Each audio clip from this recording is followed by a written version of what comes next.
Eksistensi sebuah pagelaran teater bukanlah suatu hal yang mudah.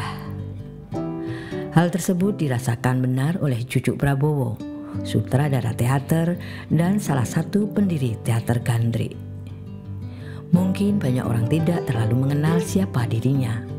Namun, sebagai seorang sutradara teater dan penggiat seni pertunjukan, Cucuk Prabowo memiliki andil besar dalam perkembangan teater Yogyakarta yang sudah bertahan selama puluhan tahun dalam kancah panggung teater.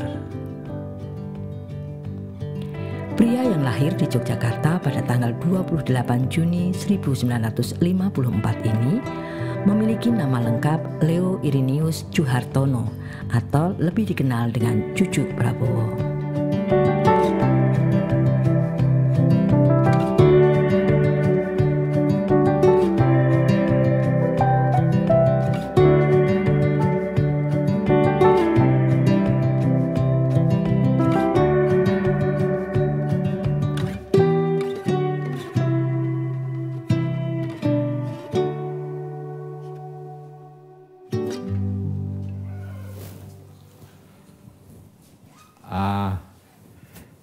Saya biasanya latihan di rumah ini, di galeri ini.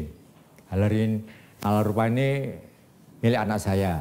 Nah, saya kalau pas latihan olah tubuh atau dengan teman-teman teater isi atau teman-teman tari yang mau TA, latihannya di galeri Nalar Rupa sini. Ini punya anak saya, Dedi Supriyadi.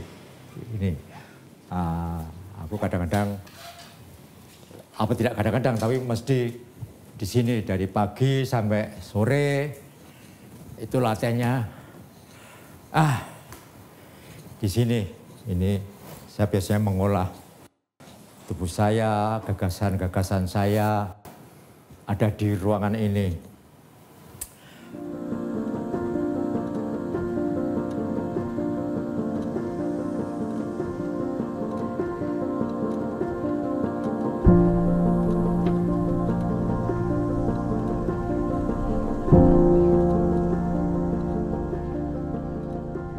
Ketertarikan Cucuk Prabowo pada kesenian Jawa bermula saat ia masih kecil.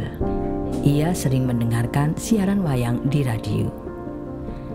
Ketika di sekolah menengah pertama, Cucuk sering bermain ketoprak bersama kelompok ketoprak RRI. Atas ajakan Bagong Kusudiharjo, Cucuk kemudian bergabung dengan ketoprak Sabta Mandala yang merupakan kelompok ketoprak terkemuka di Yogyakarta dan Jawa Tengah pada era tahun 70-an.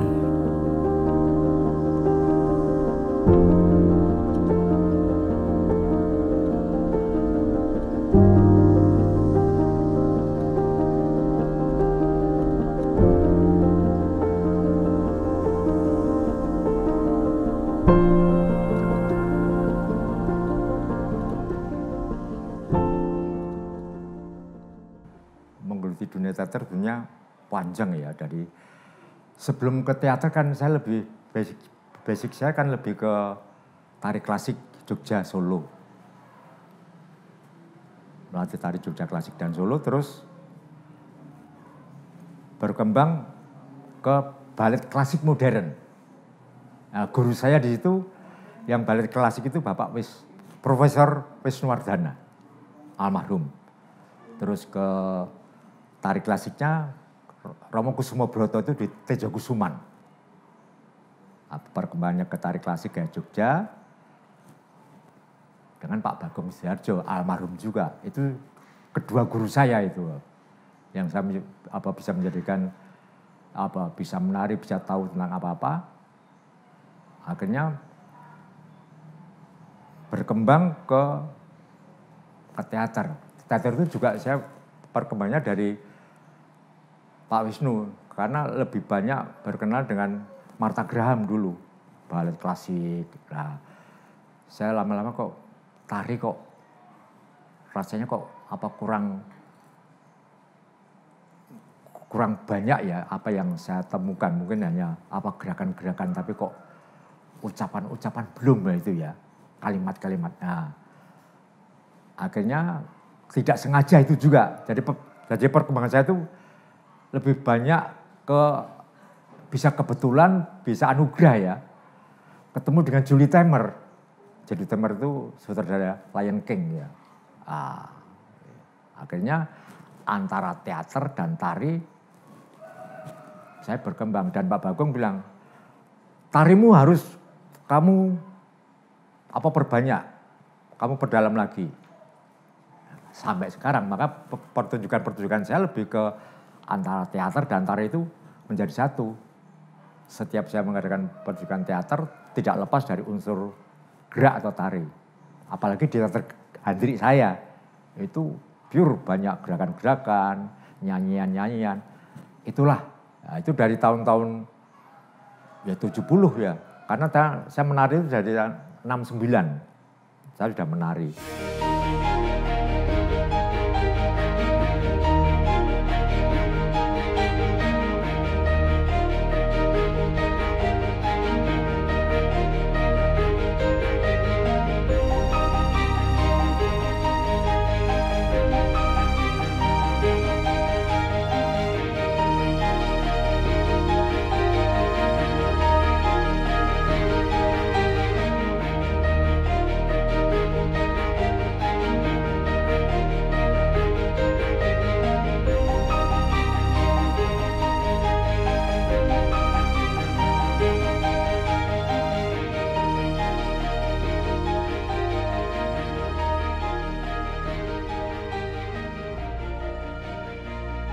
Kiprahnya di seni teater semakin intens ketika Cucu bertemu dengan Julie Taymor, seorang sutradara wanita asal Amerika yang mendirikan Teater Loh di Indonesia. Teater Loh adalah kelompok gabungan seniman dari Indonesia, Eropa, dan Amerika. Ia terlibat dalam produksi The Way of Snow atau Jalannya Salju. Cucu juga aktif menyutradarai lakon-lakon produksi teater Gandrik, di antaranya Sinden pada tahun 1986, Demit pada tahun 1987, dan Orde Tabung di tahun 1988, serta yang lainnya. Cucu Prabowo juga aktif menjadi bagian dari komunitas seni Sanggar Bambu di Yogyakarta. Pada tahun 2019, ia terlibat dalam drama Ronggo Lawe Makar sebagai salah satu dari 5 sutradara. Pentas tersebut digelar untuk memperingati Hari Jadi Sanggar Bambu yang ke-60 tahun. Hingga kini Cucu Prabowo dikenal sebagai penulis naskah dan sutradara teater yang ulung.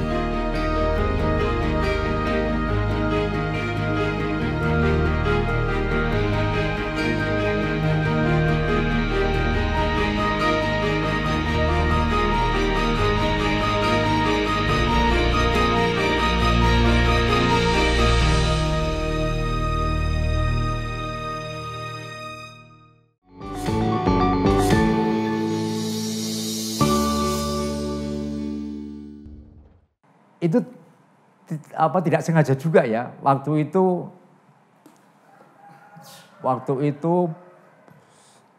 belum ada teater Gandri, belum ada teater-teater yang lain.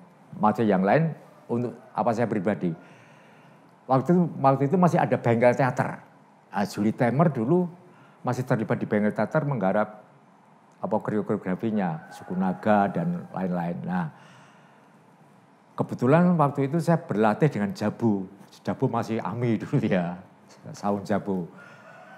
Saya latihan waktu itu, Jabu sering di gereja Bugeran dengan teman-teman latihan. Nah, saya dengan Jabu ngobrol banyak, latihan. Tiba-tiba ada orang bule datang tadi tuh, kok tiap hari kok nonton aku siapa ini loh. Nah, perkenalan akhirnya saya diajak, mau enggak main dengan saya. Nah aku tanya, lu siapa? Ternyata menggantikan Mas Adi Kurdi. Yang itu seharusnya main di toko itu, dia harus pulang ke Amerika. Saya menggantikan ke Mas Adi Kurdi. Nah jadilah saya bergabung dengan teater Lohnya Julie Taymor. Mementaskan Perjalanan Salju waktu itu. Mulainya dari situ, akhirnya begitu saya melihat apa yang ada di Julie Taymor, ya gerak, ya tari, ya segala yang aku gambarkan teater itu ada di situ. Sampai sekarang itu. Terus akhirnya aku begitu selesai dengan Jolly Temer, hampir 7 bulan saya dengan Jolly Temer itu berproses dari pagi sampai malam terus. Muncullah Teater Dipo. Teater Dipo itu yang memegang Mas Tertib Suratmo itu juga orang-orang bengkel semua, bengkel teater. Aku disuruh membantu membuat koreo, membuat komposisinya, geraknya. Teater Dipo juara Jogja. Nah, berkembang anak-anak bengkel dulu banyak kisruh itu keluar membentuk teater dinasti. Ada Mas Fajar Suwarno. Nah, saya lebih banyak membantu di teater dinasti. Akhirnya muncullah nama saya di situ karena saya waktu itu dinasti sudah menggarap Jenderal Mas Galak, dinasti Mataram. Nah, habis itu Mas Harno kan lebih banyak ke Bogor ya, mengolah bangau putihnya itu. Dinasti vakum, saya yang mengolah teman-teman dinasti. Muncullah saya menggarap Umang-Umang, naskahnya Mas Arifin Senur. Tapi sebelum itu saya menggarap Sesi Jenar. Ya, aku juga dulu aku ingat menggarap Sesi Jenar itu juga sulit banget ya, Sesi Jenar ya. Aku belum tahu apa, siapa sih Sesi Jenar, saya baca banyak. Karena naskah Sesi Jenar itu tulisannya Mas Freddy Kastamata itu juara nasional. Ada penulis yang selalu mengamati pementasan-pementasan naskah Mas Freddy Kastamata itu, Sesi Jenar itu digarap ke mana-mana, tidak pernah berhasil. Aku enggak tahu, saya menggarap Sesi Jenar kok, pementasan Sesi Jenar Mas Juju kok beda ya. Bisa dinikmati, ada yang sesuatu yang lain daripada yang lain.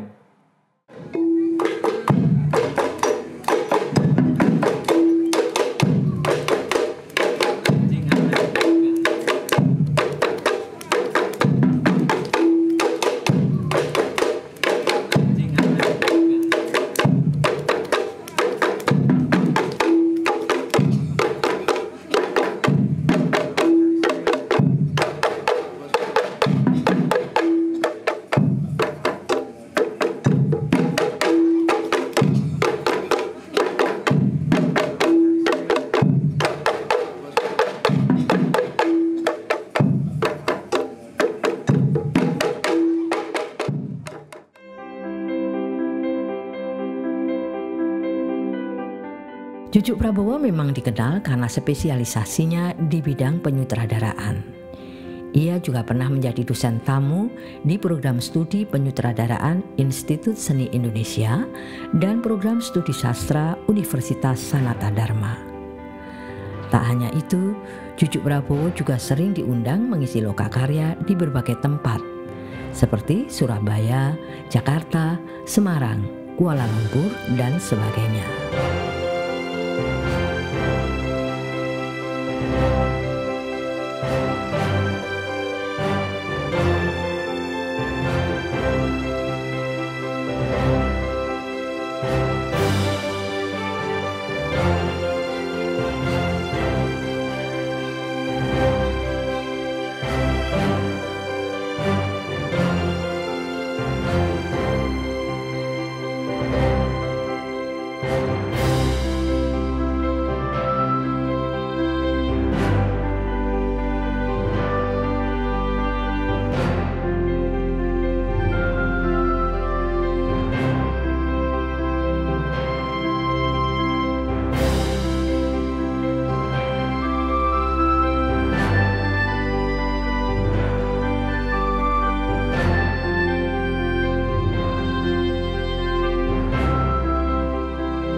Metode-metode latihan teater untuk anak-anak SMP, SMA, bahkan mahasiswa pun sekarang ya.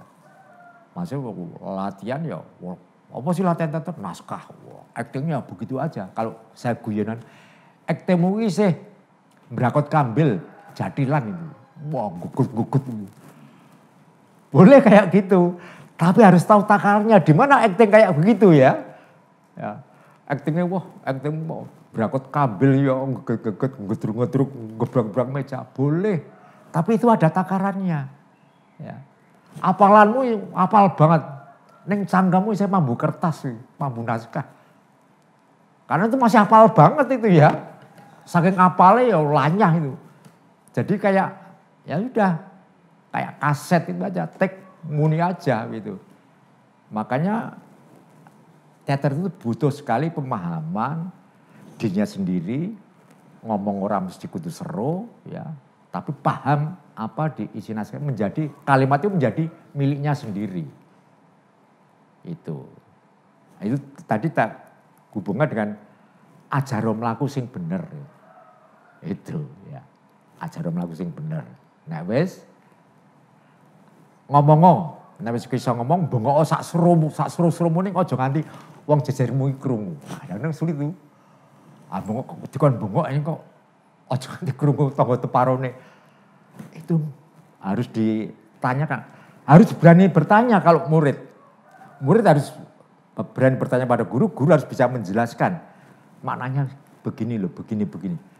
Itu yang aku lihat kekurangan guru-guru SMP, school, ke masalah teater. Taunya teater itu ya latihan acting, gawe komposisi, macam-macam.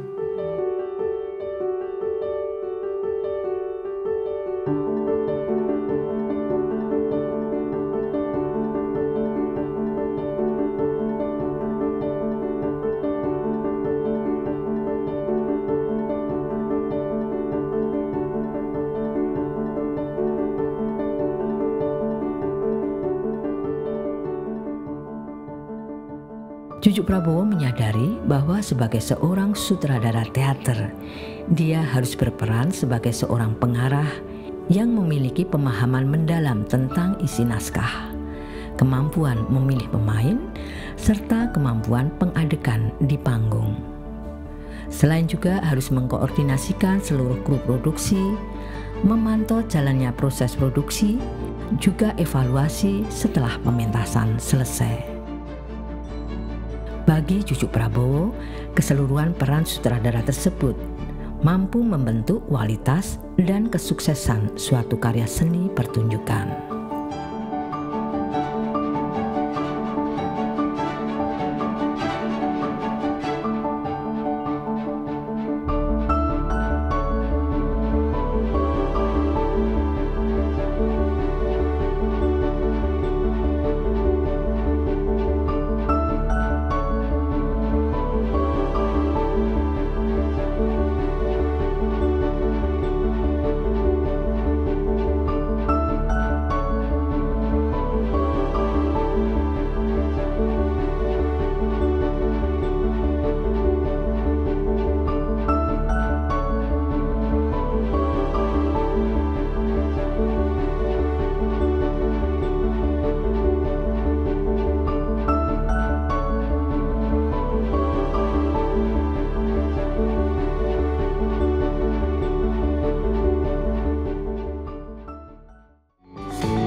Menurut saya kalau Mas Jujuk itu sosok seniman yang serius, komitmen sekali.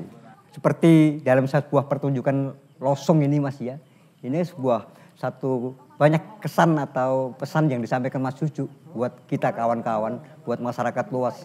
Artinya bahwa ini satu karya yang kontemplasi meditatif, artinya sesuatu yang disampaikan melalui filosofi-filosofi gerak, tari, dan bunyi. Dan Mas Jujuk saya kira sangat mumpuni dalam hal ini.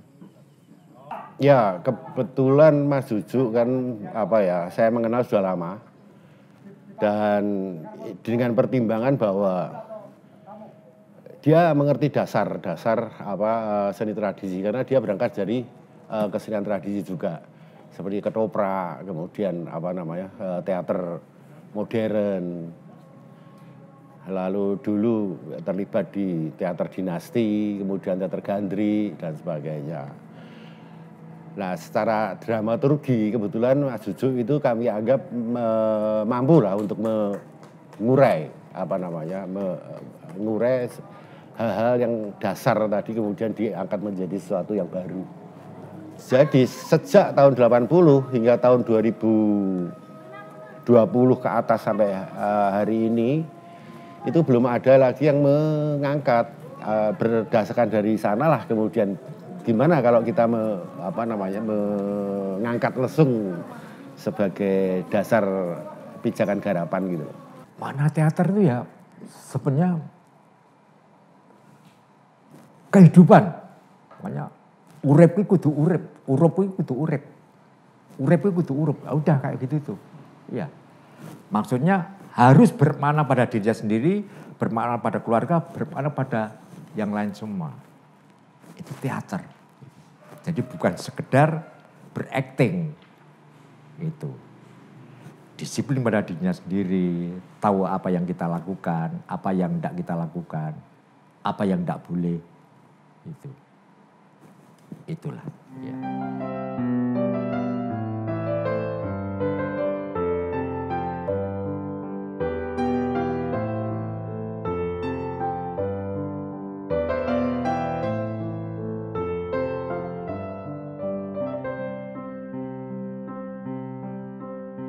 Bagi Jujuk Prabowo, teater adalah jalan imaji demi menuntaskan kehausan berkesenian.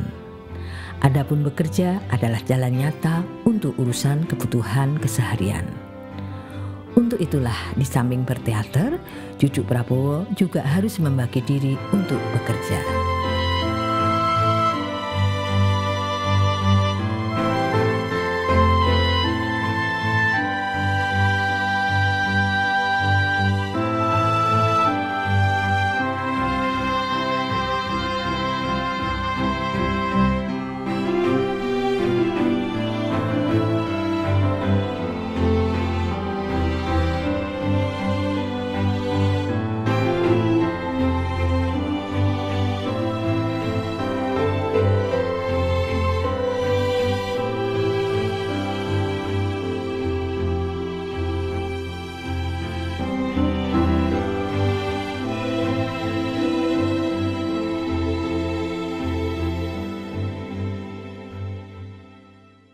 Harapan saya sebagai anak, ya klise sih sebenarnya. Harapan saya usia Bapak kan sudah tidak lagi muda.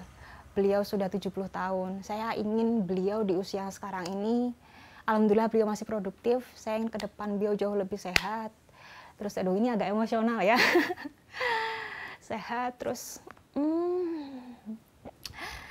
ya bisa berkesenian sesuai dengan apa yang beliau inginkan gitu loh. Karena Bapak kan single parent gitu, jadi perjuangan beliau dalam mendampingi kami itu tidak bisa diungkapkan dengan kata-kata. Gitu sih. Jadi membagi waktunya kan, ya tahu sendiri lah kalau seniman panggung itu kan tidak bisa diharapkan ya, maksudnya dari segi finansial segala macam. Tapi beliau selalu berusaha memenuhi itu. Terus jadi beliau itu berperan sebagai ya bapak, ya ibu bagi saya selama ya sampai seusia saya udah 30 plus ini beliau luar biasa ya. Ada suka duka kami di situ. Ya saya benar-benar ya tanpa bapak ya saya tidak akan seperti sekarang ini. Makanya harapan saya cuma pengen bapak sehat, bisa terus berkesenian dan panjang umur, banyak rezeki, biar bisa menemani anak cucunya sampai nanti itu.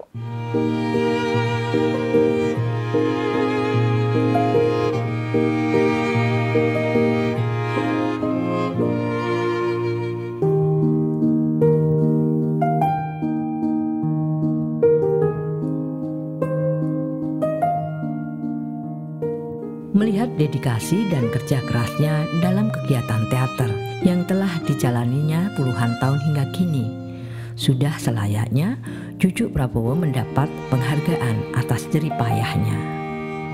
Namun, cucu Prabowo tidak ingin berharap banyak. Laki-laki yang sudah menua itu hanya ingin menyandarkan harapan agar teater mampu bertahan menghadapi zaman.